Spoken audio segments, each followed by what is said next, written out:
예수님께서 3년의 공생의 기간 동안에 비록 짧은 복음 전도 사역이셨지만 많은 일을 하셨습니다. 그 중에 가장 대표적인 사건은 5,000명을 먹이신 놀라운 기적입니다. 그뿐만이 아닙니다. 나병 환자를 고치시고 또 장님의 눈을 뜨게 하시고 죽은 자를 다시 살리시는 이런 엄청난 기적을 많이 행하셨습니다. 그런데 그런 사람들이 그 다음은 어떻게 되었을까? 그 다음은 어떻게 되었을까? 그 후속 결과가 궁금하지 않습니까? 이렇게 예수님을 만나서 기적을 체험했던 많은 사람들이 그 다음에 어떻게 되었을까 하는 상상력을 발휘해서 소설로 쓴 오스카 와일드의 다시 오신 예수님이라는 짧은 소설이 있습니다. 다시 오신 예수님. 자, 작가의 상상 속에서 예수님께서 하늘로 승천하신 이후에 그들이 지금 어떻게 살아갈까? 다시 이 땅에 잠깐 오셔서 만난 그 이야기를 소설로 썼습니다. 자, 그 내용은 이렇습니다. 예수님께서 어느 날 한 곳에 갔더니 알코올 중독자가 쓰러져 있었습니다. 술에 만취해가지고 이리 비틀 저리 비틀 또 여러 사람들과 쓸데없이 시비를 벌이면서 그렇게 난동을 부리면서 쓰러져 있는 알코올 중독자를 예수님이 보시고 그의 어깨를 툭 쳤습니다. 그랬더니 알코올 중독자가 예수님을 알아보고는 예수님 아니십니까? 그래, 너는 어떻게 해서 이렇게 술 쥐정뱅이가 되었느냐? 이 알코올 중독자가 말하기를 예수님, 제가 전에는 안주병이었잖아요. 예수님께서 나를 일어나라 하실 때 제가 벌떡 일어났습니다. 그 순간 할렐루야! 더 이상 바랄 것이 없었습니다. 그런데 그 기쁨도 잠시 이렇게 안진뱅이로 있다가 두 다리를 이렇게 가지고 걸어다니면서 좀 무엇을 좀 해보려고 하니 되는 일도 없고 자본도 없고 저는 아무것도 할 줄 아는 것이 없습니다. 비록 전에 제가 안진뱅이였지만은 그때는 그래도 나름대로 배는 굶질 않았습니다. 손만 벌리면 사람들이 먹을 것을 주었기 때문에 얻어먹을 권리가 있었잖아요. 그런데 이제 멀쩡한 두 다리로 다니다 보니까 아무도 나를 거들떠보지 않습니다. 그래서 그만 이렇게 마음도 상하고 몸도 상하고 세상을 한탄하다 보니 그만 이렇게 알코올 중독자가 되었습니다. 예수님 말씀하시기를 건강한 몸으로 새로운 사람으로 살아가라고 일으켜 주었더니 어쩌다가 이렇게 알코올 중독자가 되었느냐. 또 예수님께서 한적한 곳으로 다른 곳으로 가시니 이번에는 조폭 두목이 있는 거예요. 그리고는 사람들을 마구잡이로 막 팹니다. 보통 두목이 아니에요. 깡패 두목. 그래서 예수님께서 이 사람을 붙잡고 야, 너는 어떻게 해서 이렇게 조폭이 되었느냐? 이 조폭 두목이 예수님 앞에 머리를 숙이고 예수님 죄송합니다. 제가 본래는 앞을 볼 수 없는 시각장애인이었습니다. 예수님께서 저를 불쌍히 여기셔서 제 눈을 뜨게 주셨을 때 저는 밝은 세상을 보고 너무나 신기했습니다. 그런데 눈 감고 살 때는 몰랐는데 이거 눈 뜨고 보니까 세상이 왜 이렇게 안 이쁘고 더럽고 치사한가요? 도대체가 이 부조리한 세상을 뜬 눈으로는 볼 수가 없어서 그만 이렇게 조폭이 되었습니다. 예수님 그 말을 들으시고, 야, 밝은 세상 보며 살라고 내 눈을 뜨게 해주었더니 어쩌다가 너는 이렇게 조폭이 되었느냐. 이번에는 예수님께서 또 사람 많은 곳에, 한적한 곳에 가시니 이번에는 백주 대낮에 한 여인이 호객 행위를 하고 있어요. 이 여자는 창녀였습니다. 예수님은 그 여인을 붙잡고 너는 어떻게 해서 창녀가 되었느냐? 이 여인이 말하기를, 예수님께서 제가 본래 창녀했던 여자를 저를 불쌍히 여기셔서 저를 영접해 주시고 제가 새 사람으로 거듭나게 되었습니다. 그런데 전에 창녀 출신이라고 누가 만나주기를 합니까? 결혼을 할 수 있습니까? 부엌에서 설거지라도 하려고 하면 그 더러운 손으로 밥그릇 만지지 말라고 소리를 고래고래 지르지요. 도대체 이 성한 몸으로 할 수 있는 것이 무엇입니까? 그래서 제가 다시 창녀로 돌아왔습니다. 예수님께서, 야, 새 사람으로 살려고 이렇게 새로운 삶을 너에게 주었는데 너는 어찌 다시 창녀가 되었느냐? 어떻습니까? 그 후속 결과가 참 씁쓸하지 않습니까? 누가복음 17장에 보면 10명의 나병 환자가 나옵니다. 그리고 예수님을 만납니다. 예수님께서는 가서 제사장에게 그 몸을 보이고 와라 그랬습니다. 자, 10명의 나병 환자가 예수님 말씀을 순종하고 제사장을 만나러 가는 도중에 그 10명 전부 다 그 몸이 나병에서 깨끗한 몸으로 변화되었습니다. 그런데 그 10명 중 한 명만 다시 돌아와서 예수님께 감사하고 살해했습니다. 그때 예수님이 성경에 보면은 좀 서글픈 말씀을 하십니다. 야, 나머지 9은 어디 갔느냐? 왜 너 혼자만 돌아왔느냐? 여러분, 나머지 9은 어디 갔을 것 같아요?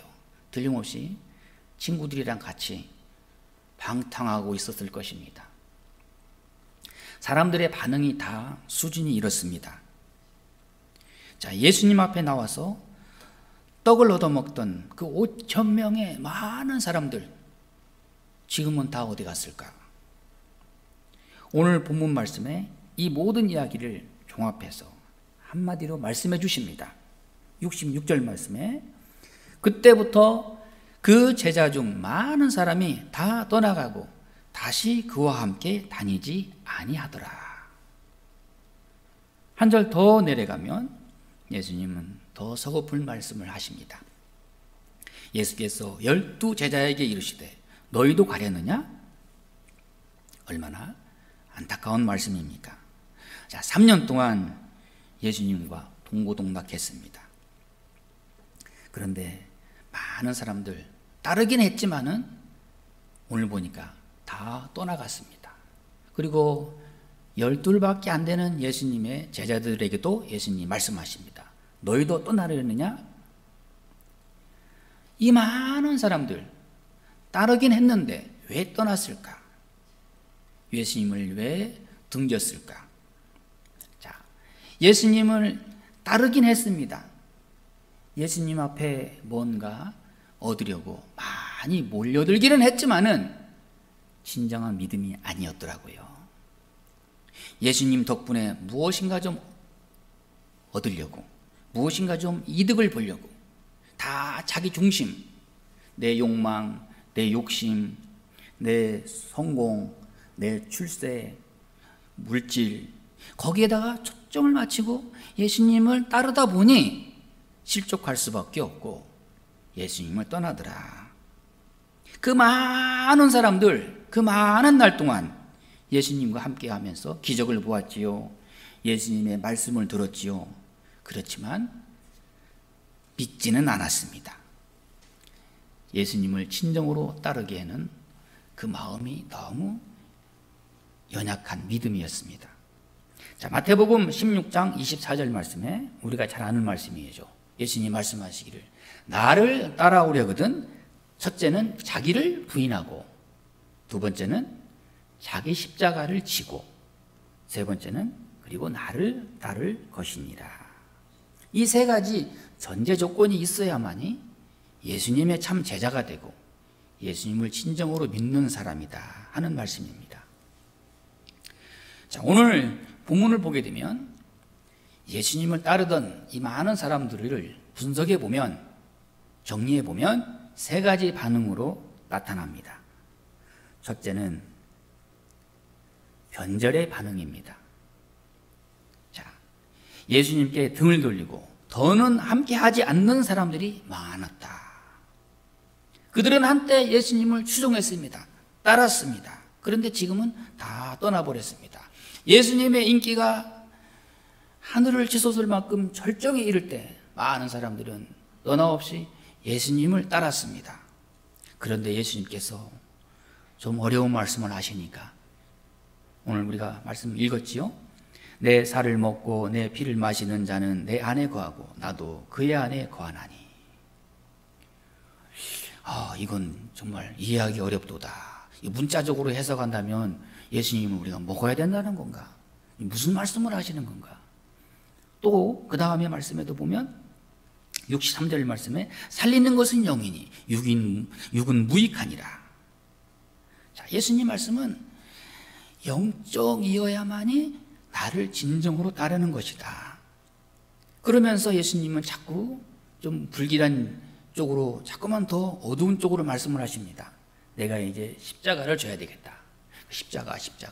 십자가를 말씀하시니까 사람들이 그만 부담스럽고 또 두렵고, 십자가의 그 그늘이 점점점 덮여지자 많은 사람들이 예수님을 멀리하고 떠난 것입니다. 왜 그렇습니까? 예수님의 그 도전과 명령을 회피하려고 떠나버린 자들입니다. 그 처음부터 예수님으로 인해서 하나님의 영광을 위해서 함께할 마음은 없고 예수님으로 인해서 뭔가를 얻어보려고 했던 사람들, 그러니 다 떠나간 것입니다. 사랑하는 여러분, 그러나 우리가 믿어야 할 것은, 분명한 것은 예수님은 우리에게 모든 것을 줄 수 있는 분이십니다.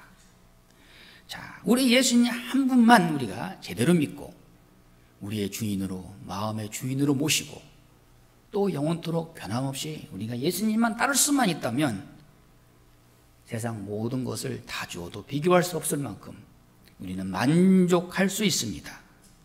심지어 예수님이 말씀하신 십자가를 우리가 보아도 그 십자가는 고난의 십자가고 무거운 십자가이지만 십자가를 넘어서 하나님 말씀하신 영광이 우리를 기다리고 있습니다.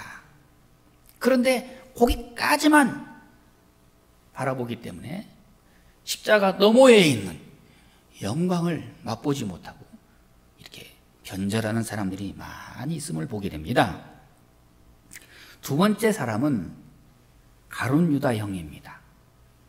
가룟 유다, 예수님의 12제자 중에 한 사람인데 이는 처음부터 싹이 달랐어요.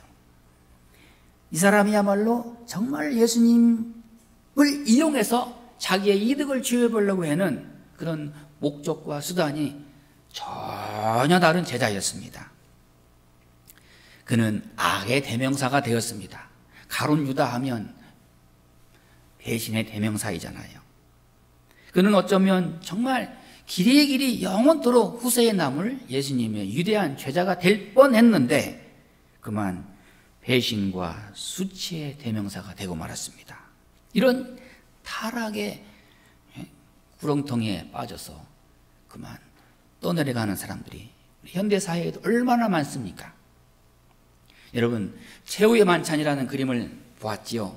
그 예수님의 제자들을 다 그린 그림, 그러면서 예수님이 한가운데 앉아서 이렇게 하는 그 최후의 만찬. 자, 이 최후의 만찬을 그린 그 화가가 경험한 이야기가 전해지고 있습니다. 최후의 만찬은 정말 위대한 명작으로서 많은 세월을 거쳐가면서 그림을 이제 그리게 됩니다.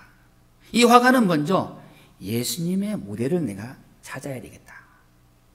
그 예수님의 뛰어난 그 아름다움과 그 경건함, 정말 거기다 똑 닮은 그런 모델이 어디 없을까? 그러면서 찾던 중 이 화가는 한 모델을 발견하게 됩니다. 아, 저 사람이다. 저 사람이면 틀림없이 예수님의 모델이다. 그러면서 이 한 청년을 예수님의 모델로 해서 그림을 시작을 했습니다. 그리고 이 화가는 나머지 12 제자를 한 사람씩 채워나가게 되었습니다. 그런데 이제 마지막 남은 가룟 유다 하나를 못 그려서 모델을 찾지 못해서 이렇게 고민하고 있을 때, 그래, 내가 저 도시의 그 빈민촌에 들어가서 저 사악한 무리들 가운데 가룟 유다의 모델을 찾아야 되겠다. 드디어 정말 타락한 사악한 얼굴을 가진 한 사람을 발견하게 됩니다. 그리고 그 사람을 데리고 와서 가룟 유다의 모델을 하게 해서 그림을 완성을 했습니다. 자, 이 작업이 다 끝나고 이 가룟 유다의 모델이 되는 이 사람이 화가에게 말합니다. 선생님, 지난번에 당신은 나를 한번 그린 적이 있지요? 아니요, 절대로 그럴 리가 없는데요. 처음인데요. 아닙니다. 당신은 나를 전에 그리스도로 그렸습니다. 어떻습니까? 한때는 예수님의 모델이 되기도 했지만 극도로 타락해서 가룟 유다의 모델이 되고 말았던 이런 무서운 결과를 보게 됩니다.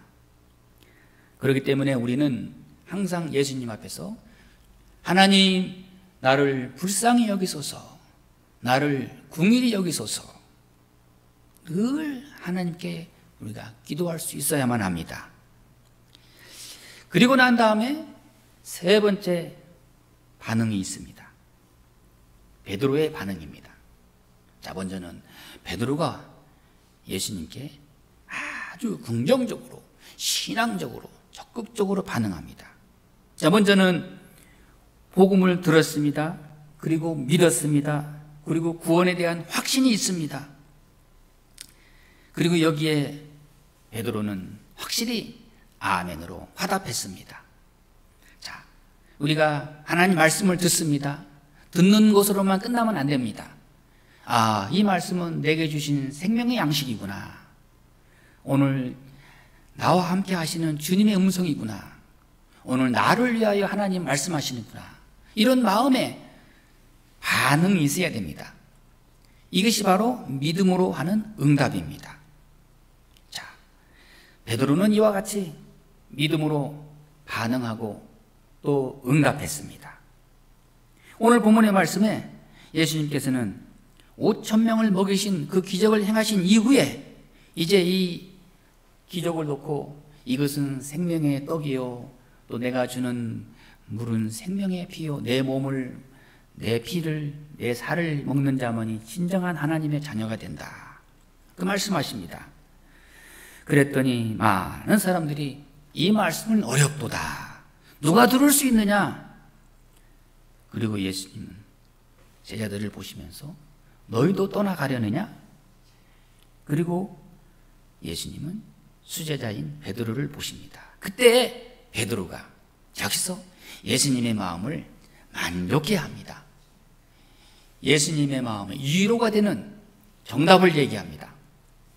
오늘 말씀에 68절 말씀에 주여, 영생의 말씀이 주께 있사오니 우리가 누구에게로 가오리오리까? 얼마나 명쾌한 대답입니까? 주님, 영생의 말씀이 오늘 이 시간, 이 순간 주님께 있는 것을 내가 보았습니다. 그러니 내가 다른 데로 갈 이유가 없습니다. 나는 떠나지 않습니다. 예수님께서 얼마나 큰 위로를 받으셨을까?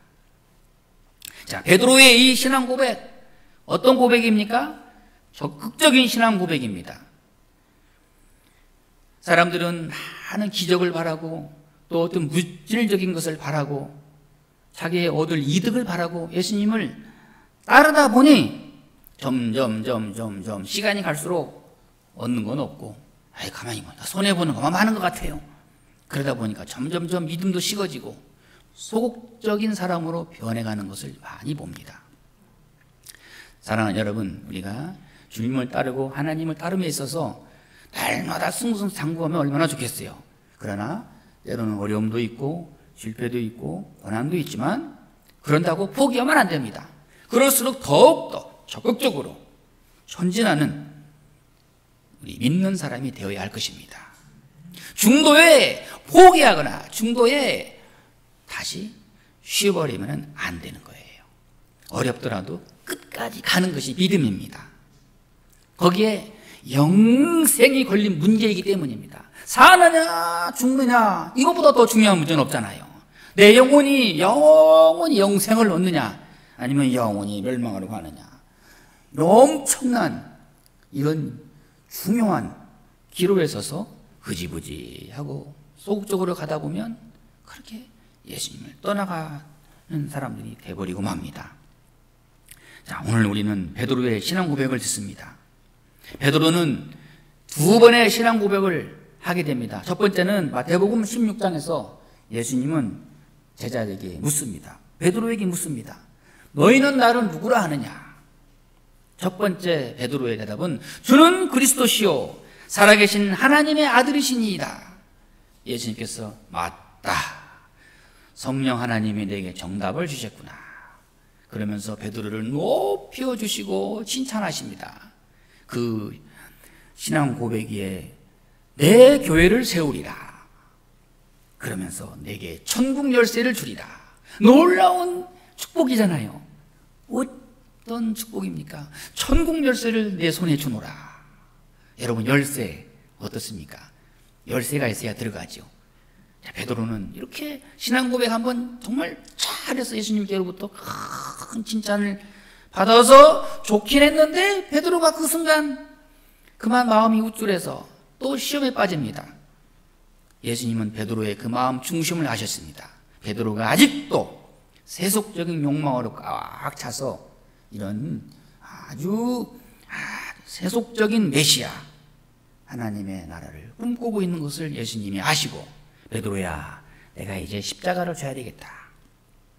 내가 만백성을 위해서 곧 십자가를 지게 될 것이다. 베드로는 예수님의 십자가 이 말을 듣고 깜짝 놀라서 예수님 그런 일은 절대 없을 것입니다. 아니되옵니다이다. 예수님은 말씀하십니다. 사탄아 물러가라. 너는 나를 넘어지게 하는 자로다. 어떻습니까? 시작은 좋았는데 뒤에 가서 엄청 큰 실족을 당한 거예요. 그런데 오늘 본문에 나오는 신앙 고백은 한 차원 더 높은 신앙 고백이에요. 영생의 말씀이 여기 계시오니 내가 누게로 가오리오리까. 자, 한번 실패한 베드로가 다시 이제 신앙 고백하면서 다시 주님 앞에 위로를 받습니다.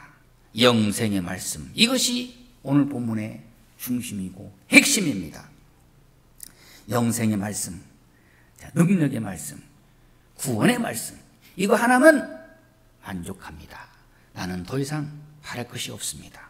영생이란 하나님과 나와의 영원한 관계입니다. 죄사함 받은 생명을 말하는 것입니다. 그리스도 안에서 얻게 된 새 생명을 말하는 것입니다. 또한 영원한 하늘나라를 바라보면서 살아가는 생명을 말하는 것입니다.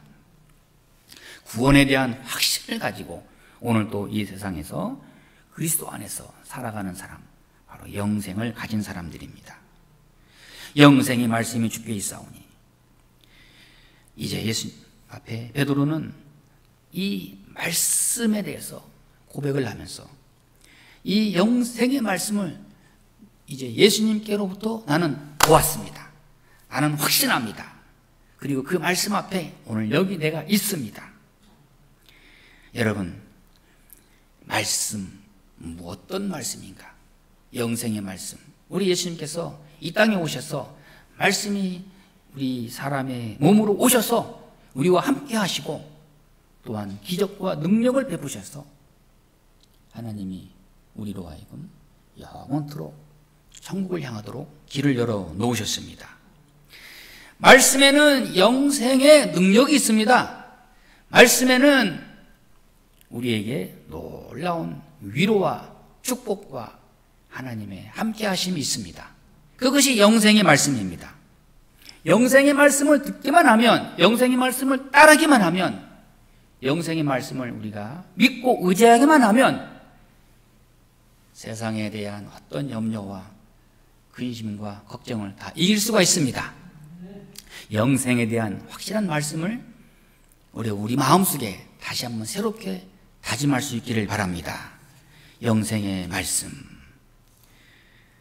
놀라운 기적의 말씀, 이 말씀으로 인해서 사람의 생사가 달라지는 놀라운 구원의 은혜를 체험하게 되는 것입니다. 예수님께서 십자가에 못 박히시고 왼편 오른편에 두 강도가 함께 십자가에 매달려 있습니다. 한편의 강도가 그 마지막 순간에 십자가에 매달리신 예수님께 소리칩니다. 예수여, 당신이 낙원에 임할 때, 하나님의 나라에 임할 때 나를 기억하소서. 예수님 뭐라고 말씀하십니까? 내가 오늘 나와 함께 낙원에 이르리라. 영생의 말씀입니다. 그 강도 마지막 죽음의 길에서 죄 없으신 예수님, 우리를 위하여 십자가를 지신 예수님을 보는 순간 당신의 나라에 임하실 때 나를 기억하옵소서. 그 주님의 말씀 한마디로 그는 영원한 낙원에 이르게 되는 놀라운 축복을 얻은 것입니다.